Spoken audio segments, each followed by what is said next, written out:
రామాయణం యుద్ధకాండ.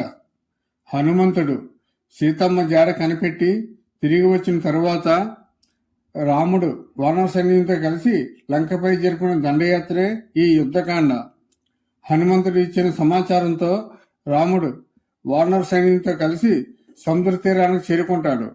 సముద్రుడిని దారి ఇవ్వమని కోరగా చివరకు సముద్రుని సూచన మేరకు వానర శిల్పులైన నలుడు నీలుడు నాయకత్వంలో సముద్రంపై రామసేతు నిర్మించబడుతుంది. రావణుడు తమ్ముడైన విభీషణుడు సీతమ్మను రాముడికి అప్పగించమని హితవు చెబుతాడు. రావణుడు వినకపోగా అతడిని అవమానిస్తాడు. దీంతో విభీషణుడు రాముడిని శరణ కోరుతాడు. రాముడు అతడిని ఆదరించి లంకకు కాబోయే రాజుగా పట్టాభిషేకం చేస్తాడు. రామలక్ష్మణులు వానర సైన్యంతో లంకలో ప్రవేశిస్తారు. కుంభకర్ణుడు, ఇంద్రజిత్ వంటి మహాయోధులు రాముడు సైన్యంతో తలపడతారు. ఇంద్రజిత్ ప్రయోగించిన నాగపాశం శక్తి ఆయుధాల వల్ల లక్ష్మణుడు సృహ కోల్పోతాడు.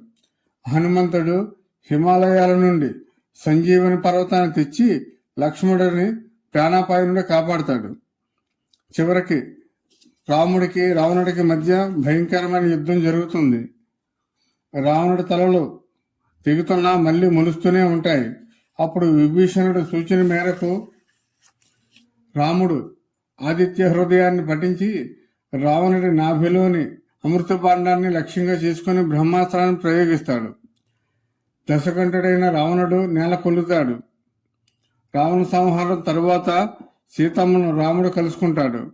అయితే లోకాపవాదం రాకూడదని సీతను అగ్ని పరీక్షకు ఆదేశిస్తాడు. సీతమ్మ అగ్నిలోకి ప్రవేశించగానే అగ్నిదేవుడు ప్రత్యక్షమై సీతమ్మ పవిత్రతను చాటి రాముడికి అప్పగిస్తాడు. వనవాస సమయం ముగియడంతో రాముడు సీతారామలక్ష్మణులతో కలిసి పుష్పక విమానంలో అయోధ్యకు చేరుకుంటాడు. భరతుడు ఆనందంతో వారికి స్వాగతం పలుకుతాడు. రాముడు అయోధ్యకు రాజుగా పట్టాభిషిక్తుడవడంతో రామరాజ్యం మొదలవుతుంది.